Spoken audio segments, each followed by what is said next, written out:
Hello, my beautiful souls. Welcome sa ating tarot reading sessions. Keep in mind, general reading po ito. Maaring mag-resonate, maaring hindi. Kunin nyo na lang po kung para sa inyo and leave the rest. Maaring mag-shift ng energies or magkabaliktad ang sitwasyon. Kaya kayo na pong bahala kung saan kayo nakalugar sa reading natin. Okay, let's see.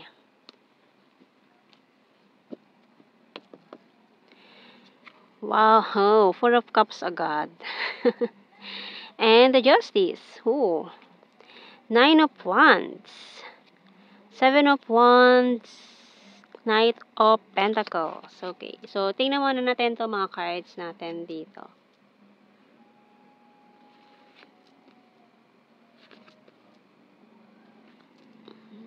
Para may mga nadala nadala sa mga nangyari noon, kaya parang nagiging ouch. Ano ba ito? Paranoid and naninigurado lang. Kasi parang may someone dito na who wants to offer you a cup of love, pero parang defensive mode ka pa, hindi ka pa nakakapag-heal or nakaka-move on totally from the past, kaya parang nahihirapan ka na tanggapin or i-accept itong taong ito na parang, Ace of Wands, bottom card. So, feeling mo kasi parang, teka, pinaglalaruan ba ako ng taong ito? Para kasing iniisip mo na parang too good to be true. Parang iniisip mo na hindi ikaw yung tipo ng tao na pipiliin niya. Ganon. Baka sincere lang naman talaga. Kasi para kasing may mga nagiging paranoid dito na sinasabi na baka ganun din ang mangyari or maulit na naman yung nakaraan. Wow, magnifying glass, newspaper, the knife. Kasi ayun masakit talaga yung past mo Kaya parang nahihirapan ka na magtiwala. So, magnet, pero ang lakas ng attraction. Grabe. And shovel. So, ayun pilit mo parang hinuhukay ang nakaraan, binabalik-balikan yung masalimuot na nangyari noon, kaya iniisip mo na, paano kung mangyari na naman yun dati? Paano maulit na naman yun? Paano kung gawin niya sa akin yun? Diba? So, parang nakaka-paranoid na. Diamond, ayan, bottom card natin, pero you know your worth na kasi ngayon parang ayaw mo na mag-settle for less, which is a very good thing na ginagawa mo ngayon, no? Kaya parang gusto mo lang talagang makasigurado kung itong taong to ba ay sincere sa'yo or hindi. Baka mamaya sa una lang din magaling, di ba? Maraming ganyan. Sa una lang magaling. Paninindigan kaya hanggang huli. Tingnan natin, ha? So, tingnan natin message ng Archangels. Wow. Clear audience by Archangel Zadkiel. Notice the loving guidance you hear inside your mind or from other people. So, huwag mong baliwalain itong mga sinasabi ng mga tao sa paligid mo. Maaaring makakuha sa kanila ng mga guidance, gabay, or sa decision making mo. Diba? So, yun, tingnan natin sa ating The Hidden Truth. Oracle cards. I hide behind material things. I want to feel that way again. I'm grateful for the spiritual lesson. I know I was a distraction from your pain. Kasi ayun, iniisip niya din. Ramdam niya rin pala. Ramdam niya na nag-aalangan ka sa kanya. Iniisip niya na parang distraction lang siya kasi nasasaktan ka pa rin sa nakaraan. Alam niya yung pinagdaanan mo, yung hurt na pinagdaanan mo sa iyong past. I'm so attracted to you. You are the best thing in my life.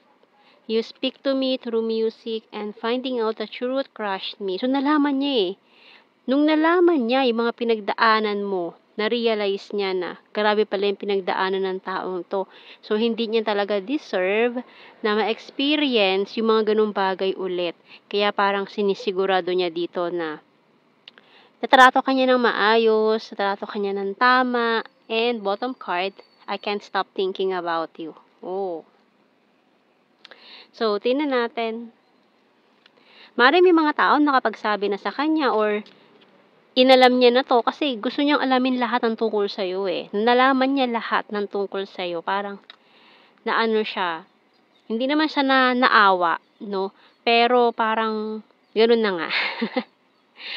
Pero hindi naman dahil lang sa awa kaya niya gustong lumapit sa'yo, kasi parang may something talaga na attracted talaga siya sa'yo. Ang lakas ng magnetic pull na nararamdaman nitong taong ito towards you, no? So, tingnan natin sa tarot messages cards. Guarded and wounded, ikaw yan eh. Wala ka pang tiwala ulit tumanggap, magmahal, or pumili ng iba, or pumasok sa isang new relationship. Kasi nga, you're still hurting.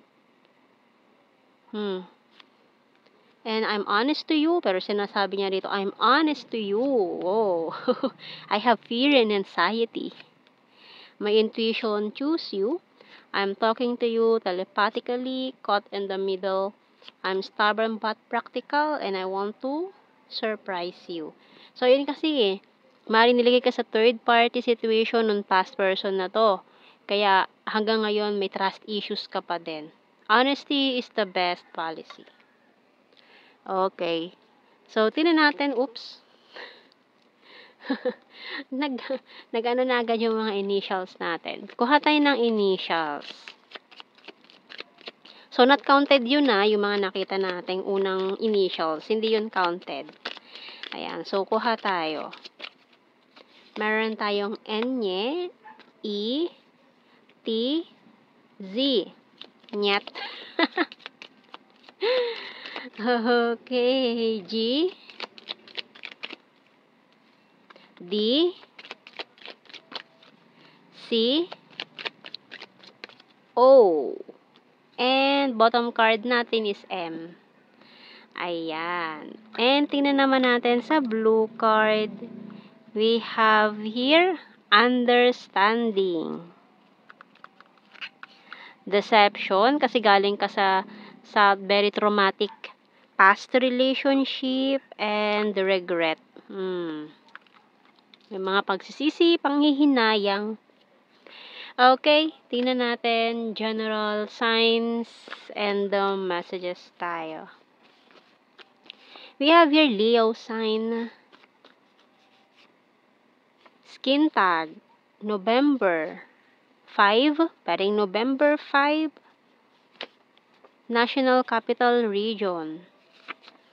Future lover, perfect smile, sexy body, killer smile, need more signs. Okay, confusing, weird, amazing, and past person.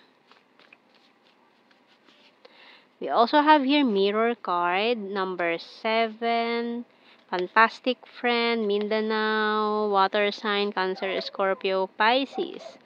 Flower, responsible, funny, hilarious, 9, and divine feminine. So, yan ang ating reading, my beautiful souls. Thank you for watching. Take care and God bless. See you in our next reading, guys. Bye-bye.